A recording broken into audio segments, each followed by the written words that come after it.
Olá, estamos aqui com o deputado federal Marcelo Freixo para mais um papo sobre a política brasileira aqui no Metrópolis. Deputado, muito obrigada por aceitar aí o nosso convite para essa conversa aí, em meio à quarentena. Gostaria de começar perguntando aí sobre as alianças, né, gente? Mas temos aí uma eleição nesse ano, né? Em meio à quarentena, pela pandemia, e uma tentativa também de se formar, no campo nacional, uma frente contra o presidente Jair Bolsonaro. O senhor tem feito aí conversas, eu tenho acompanhado algumas lives. Como é que o senhor está vendo esse movimento? O senhor acha que vai ser possível fazer aí um ajuntamento de pessoas para se contrapor a esse governo? Olha, Luciana, primeiro, obrigado pelo convite, é um prazer estar aqui com você, te vendo aqui novamente, mesmo que online, né? Tem tempo que a gente não se encontra. Eu acho que são dois momentos importantes da gente entender, né? Primeiro, a defesa da democracia. Isso me lembra muito a década de 80, quando diversas forças políticas brasileiras queriam derrotar uma ditadura que já durava 21 anos, e uma ditadura que trouxe corrupção, trouxe atraso, trouxe violência, desaparecimento, tortura, né? Uma ditadura civil-militar que não nos deixa saudade, pelo menos na ampla maioria da população brasileira não deixa saudade, e a necessidade de derrotar a ditadura acabou reunindo todas as forças no movimento das diretas já. Ali tinham forças muito distintas, que tinham projetos de país muito diferentes, mas todos queriam a eleição direta como forma de derrotar, de uma vez por todas, a ditadura. A emenda Dante de Oliveira não foi aprovada, mas o movimento direta já foi vitorioso. A ditadura foi derrotada em 89, nós tivemos a primeira eleição direta depois da ditadura, e todas aquelas forças políticas que estavam juntas no movimento das diretas já disputaram, cada um no seu projeto, aquela eleição de 89, né, ganha, né, vencida pelo Collor no segundo turno, disputando já com o Lula. Mas hoje é um movimento semelhante. Nesse primeiro momento é a defesa da democracia, porque a gente tem um presidente que não tem respeito pela democracia, só se preocupa com a sua família, no momento gravíssimo de pandemia, mais de 50 mil brasileiros mortos, mais de 1 milhão de brasileiros infectados, um presidente que não olha para a saúde pública, a gente está sem ministro da saúde, não tem teste, não tem leito suficiente para atender as pessoas, uma tragédia. O presidente que fala contra o isolamento, que nesse momento faz guerra com prefeitos, guerra com governadores, um presidente que seu filho investigado por relação com milícia e rachadinha, enfim, que manda jornalista calar a boca, que censura artistas. Então, evidentemente, é uma crise de democracia, um presidente que vai a atos, falando de fechamento do Congresso, do Supremo, intervenção militar. Então, há uma ameaça muito concreta à democracia. O filho do presidente falando de AI-5, falando de a ruptura é uma questão de tempo. Isso tudo leva à necessidade de uma força democrática que não é igual, não é o mesmo projeto de Brasil. Então ali você vai ter liberais, você vai ter gente que não é liberal, você vai ter gente que é a favor do Estado mínimo, gente que não é a favor do Estado mínimo, mas todos comprometidos com a democracia, com o funcionamento das instituições, com a independência dos poderes, né? Todos contra uma sociedade armada e preparada para uma guerra interna, que ninguém quer isso. A guerra que a gente quer vencer é contra o coronavírus, não quem pensa diferente, né? Então, há uma necessidade, uma luta pela democracia. Essa é uma frente mais ampla, que eu sou amplamente favorável. Uma outra, aí sim, é um projeto para disputar as eleições. E aí, claro, eu defendo uma saúde pública com muito recurso, eu não defendo um Estado mínimo, eu quero um Estado que permita a renda básica por mais tempo e não os R$ 300 para esse trabalhador. Aí, é claro, você vai se aproximar de quem pode, junto com você, defender um programa, defender um projeto. Aí é uma aliança eleitoral, mas agora a aliança mais imediata é a aliança pela democracia. Então, são movimentos importantes, o movimento Somos 70%, tem que chegar a 80%, tem que chegar a 90%. No Nordeste já é 80%, né? Já somos 80% no Nordeste. A gente tem que chegar a 80%, 85%, 90%, para que esse fanatismo fique restrito ali a menos de 10% mais o presidente.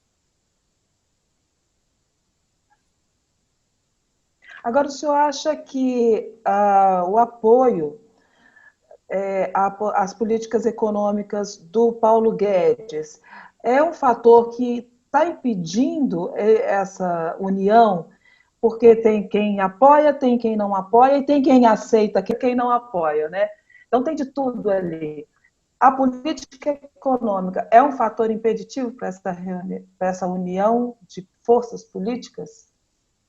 Eu nunca contei com Paulo Guedes como uma força possível nessa união. Paulo Guedes está do lado do Bolsonaro. Quem está do lado do Bolsonaro está do lado do não respeito à democracia. Quem vai a ato pedindo fechamento do Supremo, fechamento do Congresso, intervenção militar, quem está sendo investigado pelo Supremo, porque pegou dinheiro público e financiou ato antidemocrático, coisa que a Constituição proíbe, não está do lado de cá, não está do campo da democracia. O campo da democracia é um campo que não quer e não pode permitir os abusos do governo Bolsonaro. Vamos deixar isso claro. Essa é a separação que nós temos hoje. O Paulo Guedes é a imagem e semelhança de Bolsonaro. A gente precisa ter... Eu tenho muito respeito ao pensamento liberal, mesmo não concordando com ele. Mas agora, a gente precisa entender que a gente está numa guerra. A gente precisa estudar isso. Assim, o que o mundo fez em grandes períodos de guerra?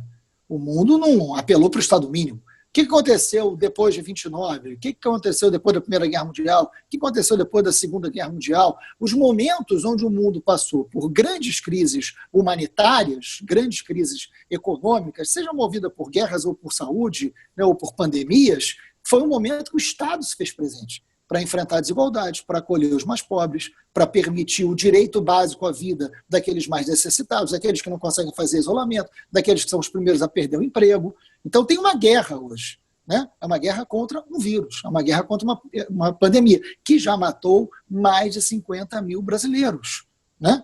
Então, nesse momento, o Paulo Guedes é inimigo do povo. O Paulo Guedes queria pagar R$200. Foi o Congresso, você acompanha lá de perto, era R$200 o valor que ele queria pagar do renda básica. No Congresso, nós levamos para 500 e aí o governo resolveu dar 600. Né? E agora ele quer baixar para R$300. Nós vamos fazer um outro enfrentamento dentro do Congresso, porque a gente não vai aceitar baixar para 300. Tem que manter os 600 por mais algum tempo. E depois tem que ter uma política de renda permanente, porque o desemprego vai ser estrutural. A gente não pode tornar o Brasil mais desigual do que ele já é durante a pandemia.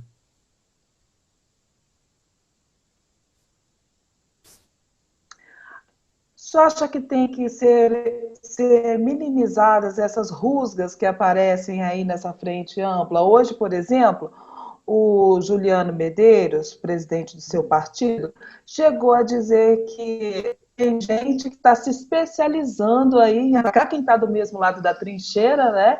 E, ao mesmo tempo, fazer elogios aí à direita. Então, eu gostaria de saber o seguinte, o senhor acha que tem que minimizar, botar um pano quente nisso e tentar juntar todo mundo mesmo contra esse governo, ou não? Olha, sem dúvida alguma, Luciana, você me conhece, né, ali, eu sou do diálogo, né? Eu fiz uma live agora há pouco tempo, não sei se você teve chance de ver, eu, o Ciro, o Jacques Wagner, a Perpétua e o Márcio França. Foi uma live muito boa, foram 2h30, né? E eu acho que quem assistiu a live inteira merece um prêmio, inclusive, porque 2h30 ninguém merece. Mas foi um diálogo muito respeitoso, muito profundo. Eu já fiz muitas conversas com a Haddad, com o Flávio Dino, com a Manuela. Eu tenho uma relação pública e privada excelente com todas essas lideranças. E eu acho que não é de bom tom, não é maduro, nesse momento, fazer com que qualquer divergência que exista nesse campo possa se sobrepor às divergências que nós temos com o governo Bolsonaro. Aí, sinceramente, assim, talvez de muitos desses eu seja o mais novo, mas é a hora de maturidade. É hora de você entender que não podemos pegar essas divergências que existem, que são legítimas, e eu não estou aqui diminuindo nenhuma delas, mas colocar como prioridade essas divergências diante de um governo que faz o que faz Bolsonaro, que é um governo que está tendo prática, já está denunciado, inclusive, no Tribunal de Haia, por crime de genocídio. A gente está diante da maior crise sanitária e da maior crise política desde 64. Então, a gente precisa olhar um para o outro, entendendo que em algum momento a gente vai ter que acertar essas diferenças. Aí eu acho que entra uma coisa, Luciana, que é muito importante. Mais do que ficar buscando que grande líder vai derrotar Bolsonaro, a gente devia estar, nesse momento, se debruçando sobre qual projeto nós vamos apresentar para esse país e que nesse projeto possam estar diversas dessas lideranças. Porque tem lugar para... Se nós defendemos o SUS com recursos, se nós defendemos a educação pública de qualidade, como Brizola defendeu nos CEPs e Darcy Ribeiro, se a gente defender, né, a cultura chegando nos lugares recursos para a cultura chegando nos lugares onde a gente mais precisa, os artistas locais mais precisam. Esse programa é um programa que não poderia ter nele, né, uma quantidade enorme de grandes nomes e grandes lideranças? Claro que sim. Né? Então, a gente precisa sair um pouco do culto à personalidade, sair um pouco da disputa de grandes líderes para a disputa e defesa de um grande projeto. É isso que pode derrotar o bolsonarismo, que é mais importante que derrotar o Bolsonaro. Eu acredito muito nisso, até porque me dou bem, tenho um grande diálogo com todo mundo, e da minha parte nunca vai se ver ofensa, crítica, para além do que a boa divergência permite. Deputado, lembrando um pouquinho aqui um feito, né, bastante importante do senhor quando o senhor era deputado estadual. A Operação Os Intocáveis, ela trouxe 13 nomes, entre eles 4 que já haviam sido citados, já haviam sido apontados pela CPI, que o senhor coordenou na Assembleia Legislativa do Rio de Janeiro, como integrantes das milícias, inclusive o Jorge Moretti, o Beto Bomba. Então, são nomes que 10 anos antes já constavam nesse relatório. O senhor diria, com base nisso, que essa milícia que o senhor investigou lá atrás chegou ao poder central no Brasil? Essa é a grande questão, Luciana, que eu me debruço todos os dias e penso muito. Não tem um dia que eu não pense sobre isso. Eu fiz a CPI das milícias no Rio de Janeiro, quando eu fui deputado estadual, no ano de 2008. Só para que quem está nos assistindo tenha uma dimensão desse tempo. Né? 2008, eu presidi a CPI das milícias. Foi muito difícil fazer aquela CPI. Eu apresentei a CPI em 2007, ela só foi aprovada, e é bom saber disso. Eu apresentei em fevereiro de 2007, ela foi aprovada em maio de 2008. Por quê? Porque naquela época, em maio de 2008, um grupo de jornalistas foi barbaramente torturado numa favela de milícia. E aí a imprensa inteira cobrou do parlamento que se fizesse a CPI. Eu tinha sido o único deputado que assinei, ninguém quis assinar a CPI. Só que na Assembleia Legislativa você pode dar entrada numa CPI com assinatura ou por requerimento, sozinho. E eu tinha feito. Eu entrei por requerimento sozinho. Nenhum deputado quis assinar comigo. E aí a CPI teve que ser aprovada por pressão da imprensa. Olha como a imprensa livre, respeitada, é importante para a democracia. No momento que tem presidente mandando o jornalista calar a boca, é bom a gente lembrar disso. Né? E aí, naquele momento, a gente faz uma CPI com muita força, porque tinha toda a imprensa acompanhando cada sessão da CPI. Nós montamos um grupo muito qualificado com a Polícia Civil, a ajuda da Polícia Federal, o Ministério Público e a própria estrutura da Assembleia Legislativa. Então, foi uma CPI que entrou para a história. A gente indiciou 240 líderes, entre eles deputados e vereadores, no Rio de Janeiro, de milícia. Né? As prisões, e pedimos investigação sobre mais de 1.000 pessoas. Ultrapassou o número de 500 prisões aquela CPI, feitas depois pela mesma Polícia Civil e pelo Ministério Público. Então foi um divisor de água. E o mais importante é que aquela CPI, naquele momento, mudou a opinião pública, porque se vendia, naquela época, a ideia de que a milícia era um mal menor, a milícia enfrentava o tráfico, né, a milícia era uma forma de ordem. Muita gente defendeu. O presidente Bolsonaro, na época era deputado, ele dá uma entrevista em 2008, no mesmo momento que eu lancei o relatório e pedi apoio do Brasil inteiro para enfrentar as milícias, que ali já estava claro, era uma máfia que tinha projeto de poder. Isso está escrito no relatório em 2008. Milícia é o único grupo criminoso no Rio que transforma domínio territorial em domínio eleitoral. Então, é uma máfia, eles se organizam como máfia. É muito parecido com o que aconteceu na Itália. E tem projeto de poder. Eles elegem, eles chegam no poder. É diferente de outros grupos criminosos que também têm que ser enfrentados, mas não têm projeto de poder. Ali o Bolsonaro deu uma entrevista dizendo que defendia a legalização das milícias. Como que alguém legaliza a máfia, até hoje eu não consegui entender por parte do presidente. Mas ele diz isso abertamente. Né? Então, era comum deputados homenagearem milicianos. O Flávio Bolsonaro, em 2005, antes da CPI, entregou uma medalha Tiradentes, a maior comenda, ao Adriano da Nóbrega, dito pelo Jair Bolsonaro que foi a seu pedido. O Jair Bolsonaro faz um discurso no plenário da Câmara dos Deputados chamando o Adriano da Nóbrega de herói, no momento que ele estava preso por homicídio.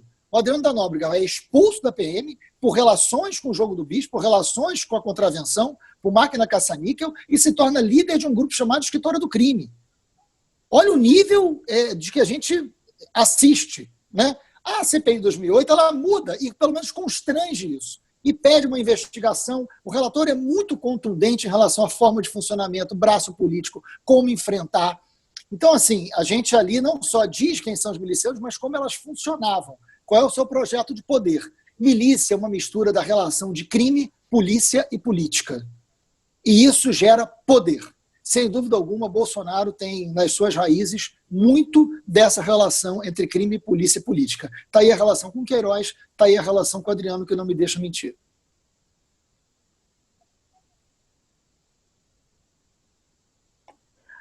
O senhor acredita que esse braço político já apontado na época, o braço político da milícia, que já estava na Câmara do Rio, que já estava na Assembleia Legislativa, hoje chegou ao Palácio do Planalto? Olha, eu não vou ser irresponsável e dizer que Bolsonaro é chefe de milícia, né? Não. Mas que ele defende milícia e sempre defendeu, sim. Que ele tem relações com Queiroz e que Queiroz tem relação com as milícias, sim. O Queiroz fazia campanha da família Bolsonaro dentro das áreas de milícia. O Queiroz leva para dentro do gabinete do Flávio Bolsonaro um grande esquema de corrupção envolvendo os seus parentes, inclusive no gabinete do próprio Jair Bolsonaro. Uma das filhas do Queiroz trabalha no gabinete como laranja do Jair Bolsonaro e repassava o salário para o Queiroz. E mais do que isso, leva familiares do Adriano da Nóbrega, assassinado na Bahia, chefe do escritório do crime. Então, sem dúvida alguma, há relações entre Jair Bolsonaro, Queiroz, milícia e escritório do crime. Isso se dá através das relações do Queiroz, homem de confiança de Jair Bolsonaro, com as milícias do Rio de Janeiro. E ele defende a legalização das milícias, abertamente, publicamente. Às vezes você não precisa ser dono de uma atividade criminosa para estar muito próximo e envolvido com o crime.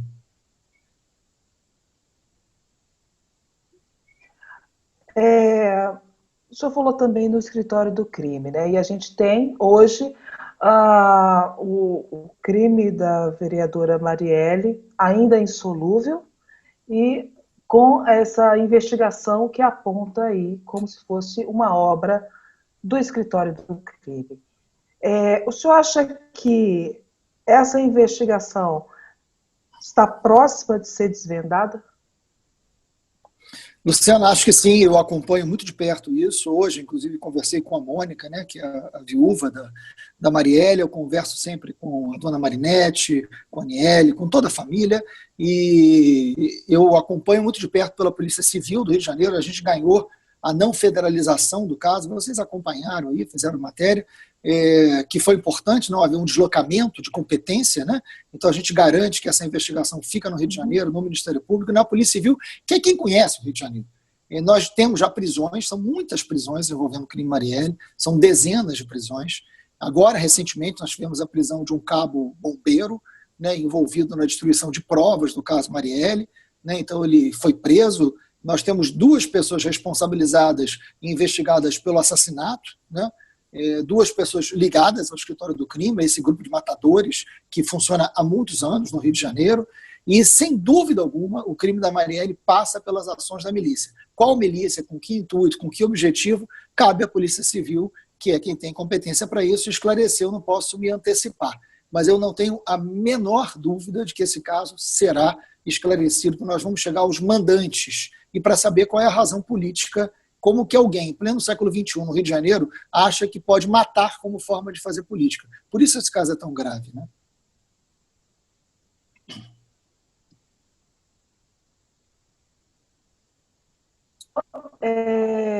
Desistiu de uma candidatura a prefeito do Rio de Janeiro.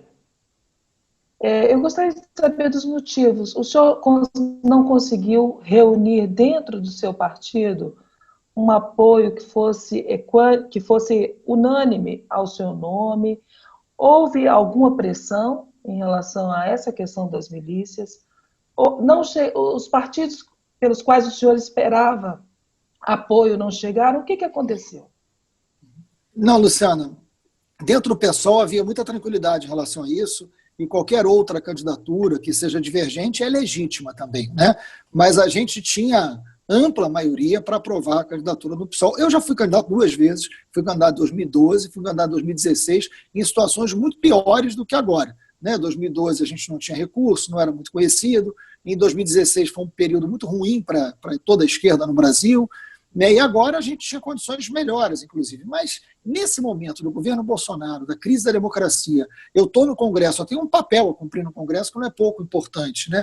Eu trocar o Congresso para uma luta municipal só se fosse em nome de uma unidade muito forte. E essa unidade não aconteceu. Não dentro do PSOL. Dentro do PSOL nós tivemos algumas candidaturas de grupos minoritários que são legítimas, mas que seria muito facilmente resolvido. Não foi essa a questão. As ameaças, eu convivo com elas desde 2008. Né? Então, isso nunca me impediu de fazer qualquer coisa que eu tivesse que fazer. Eu tomo meus cuidados, eu pago um preço muito alto por conta disso, mas não me arrependo de nada e fiz tudo o que eu tinha que fazer. E sei viver assim, aprendi a viver assim, né, com a minha família. Agora, a grande questão para mim é a falta de unidade de um campo. Né?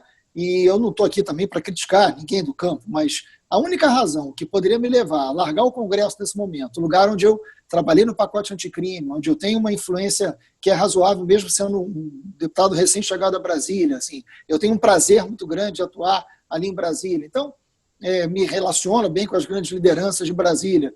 Eu saí de onde eu estou, que é o grande lugar, espaço de enfrentamento ao Bolsonaro e a política mais nociva que esse Brasil já teve. Para vir para uma disputa municipal, só se existisse uma unidade do campo todo. Né? E essa unidade não aconteceu. Enfim, infelizmente não aconteceu. Então eu estou pedindo muito essa unidade, não só no Rio, eu estou pedindo essa unidade no Brasil inteiro, porque nós precisamos derrotar os extremistas, nós precisamos derrotar aqueles que não se preocupam com a vida do brasileiro. A gente precisa salvar a democracia. Se não der para ter unidade no primeiro turno, que tenha no segundo. Mas eu acho que o ideal é que a gente caminhe para unir no primeiro, porque a unidade em 2020 ela vai ajudar a unidade em 2022, que é o mais importante. Né? Então, eu quero derrotar o governo Bolsonaro, porque o governo Bolsonaro é ruim para as famílias, o governo Bolsonaro é ruim para o mais pobre, é ruim para o trabalhador. Então, ele precisa ser derrotado. Para isso, tem que ter uma unidade. A minha grande tarefa é buscar a unidade. Então, meu nome não poderia ser um nome que também participasse dessa divisão. Então eu fiz um gesto, eu abro mão de uma candidatura, quero uma candidatura forte, mas eu abro mão de uma candidatura pedindo unidade. Porque se eu não abrisse mão, Luciano, todo mundo ia achar que eu estava pedindo unidade para me apoiar. Né? Claro, seria natural essa leitura, essa compreensão. Então eu tomo um gesto, eu falei, olha, eu abro mão, que não é uma atitude fácil, eu tinha chance de ganhar, mas eu abro mão e peço a unidade. Aí o meu pedido de unidade ganha muito mais força, ganha muito mais legitimidade, para fora do Rio de Janeiro. Que foi o que aconteceu. Isso acabou repercutindo muito, o Brasil inteiro debateu essa necessidade de unidade. Não é simples acontecer, existem muitos problemas locais, divisões locais, mas eu acho que a gente vem conversando e vem amadurecendo essa unidade, ou no primeiro ou no segundo turno. Você acha que a candidatura agora da Renata Souza no primeiro turno pode levar o PSOL a ter uma candidatura expressiva mesmo, ao ponto de chegar ao segundo turno, como foi o caso do senhor na última eleição? A Renata eu conheço muito bem, a Renata trabalhou comigo, foi da minha equipe durante 10 anos. Né? A Renata foi minha assessora junto com a Marielle. A Renata só sai do meu gabinete para trabalhar no gabinete da Marielle, né? E quando ocorre o brutal assassinato da Marielle, a Renata volta para trabalhar comigo, se candidata a deputada estadual e é uma das mais votadas, com mais de 60 mil votos.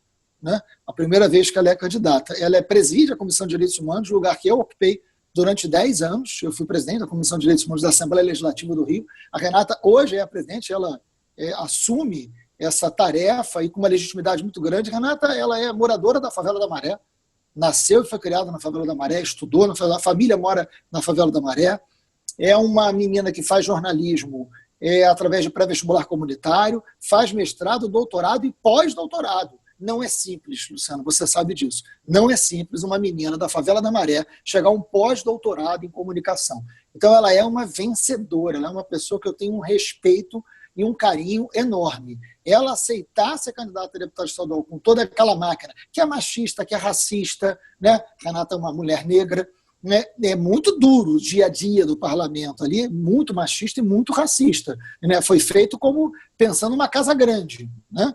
Então, não é um lugar que é para receber mulheres e negros, né? É como se isso fosse estranho na cultura escravocrata brasileira. E a Renata entra com uma personalidade muito forte. Então, acho que ela está muito pronta para disputar uma cidade que tem muitas Renatas, né? São muitas as Renatas. A cidade do Rio tem um terço dos seus moradores morando nas favelas. A Renata sabe o que é isso, mais do que qualquer um. A Renata fala entendendo o que cada morador da favela passa no dia a dia. No momento onde o mundo inteiro está dizendo que com racismo não tem democracia, a Renata pode falar isso. A Renata fala isso de um lugar muito especial, né? Ela sabe o que é o racismo, ela entende o que é o racismo, né? E a Renata enfrentou esse racismo, enfrenta esse racismo. Então, levar o tema racial, né, diante da democracia, de um Rio de Janeiro que precisa enfrentar a desigualdade, enfrentar a questão da segurança pública, enfrentar os poderes, ela está muito preparada para isso. Eu tenho muito orgulho de ter ajudado a construir, junto com tanta gente, essa figura pública, né, que é a Renata, e que vai crescer, vai aprender muito, mas vai crescer nesse processo. Tomara que outras forças de esquerda entendam esse momento, que é um momento que o mundo inteiro está falando que a gente precisa enfrentar o racismo. Você tem uma candidata como Renata, por que não unificar em torno do nome da Renata e tentar pensar esse poder do Rio de Janeiro em outra lógica, que a gente até hoje não conseguiu? Deputado, a Renata, ela traz toda essa afirmação, né, que é contra o racismo. A gente tem um cenário internacional de pessoas se mobilizando contra o racismo perante governos de direita. Quer dizer, nós temos hoje no Brasil também essa pauta que deve estar. A gente vai ter no Rio de Janeiro também, provavelmente, a candidatura da Benedita, né, que também traz essa carga de contestação do racismo. Você acha que o brasileiro e o carioca está preparado, está interessado por isso? Eu digo isso porque a impressão que eu tenho é que, às vezes, você vê de forma diferente o racismo que aconteceu nos Estados Unidos e que levou àquela mobilização toda com a morte do George Floyd, e muitas vezes aqui no nosso país a gente não consegue enxergar o racismo que está na nossa porta, que está ao lado, que está no nosso vizinho, que está na pessoa que trabalha com a gente, na pessoa que trabalha na redação, na falta de oportunidade dos negros. Você acha que a gente está preparado para isso ou tem que ser preparado para isso? Olha, Luciana, eu acho que se a gente for olhar para essa pandemia, a gente vai ver que morreram no Brasil 5 vezes mais negros do coronavírus do que brancos. No Brasil. Morreram 5 vezes mais negros do que brancos. Então eu não tenho a menor dúvida de que o nosso racismo não dói menos do que em outros lugares. O nosso racismo é um racismo que vem de uma sociedade escravocrata em todo o Brasil colônia. O Rio de Janeiro teve o Cais do Valongo, um dos lugares com o maior número de entrada de escravos na América Latina, né? A história do Rio de Janeiro é marcada por uma história de luta. Então, olha a revolta da Chibata, né? Olha tantos e tantos João Cândido, olha tantas figuras extraordinárias que a gente teve no Rio de Janeiro. Então, a gente tem uma cidade com mais de 1.000 favelas, com 1/3 da população vivendo nas favelas, uma massa de gente negra trabalhadora, né, responsável por uma produção cultural sem igual, né, no mundo. É muito importante ter uma candidatura que dialogue com esse sentimento. É claro que a imagem da morte do Floyd, filmada, dizendo eu preciso respirar, ela invade as casas do mundo inteiro pela força que tem, né?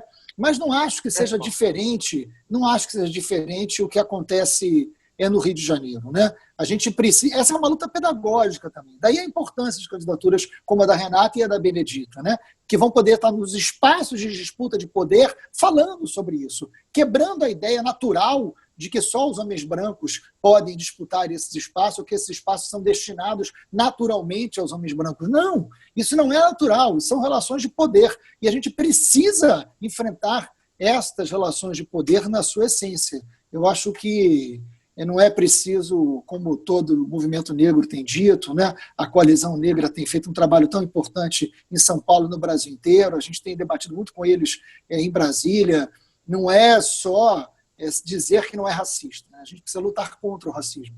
E as eleições municipais vão ser importantes nisso.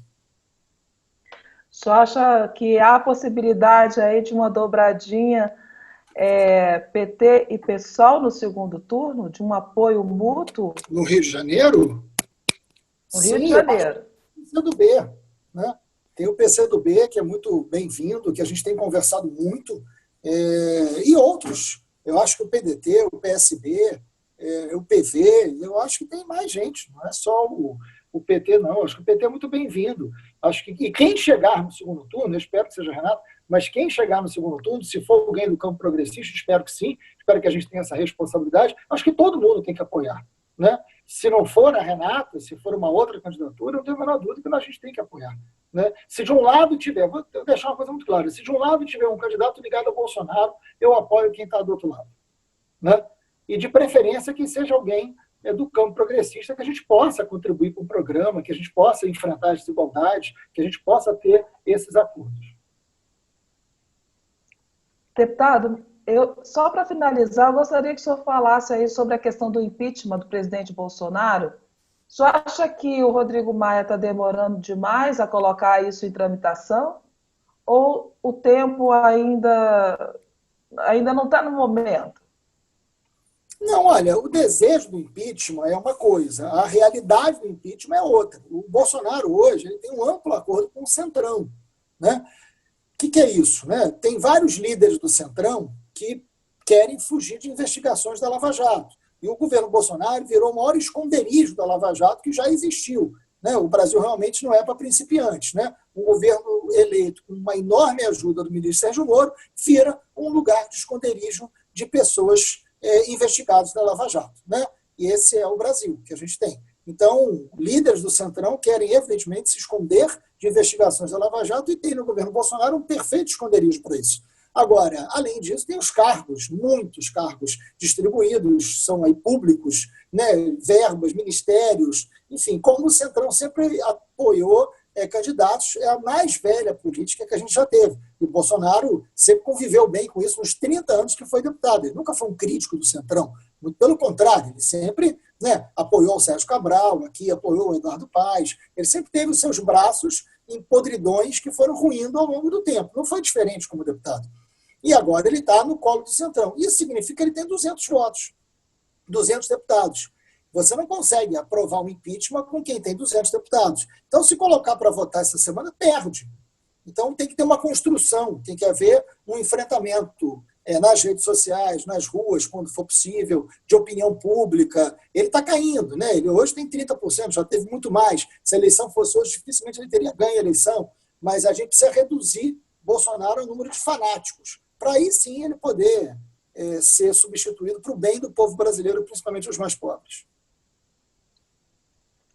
Deputado, muito obrigada pela entrevista. Esse espaço aqui é um espaço aberto. Sempre que o senhor quiser conversar com a gente, estamos aqui no Metrópolis, viu? Luciana, muito obrigado. Um abraço grande a toda a equipe da Metrópole. É um prazer sempre imenso conversar com vocês. Eu estou sempre à disposição de vocês. Muito obrigado.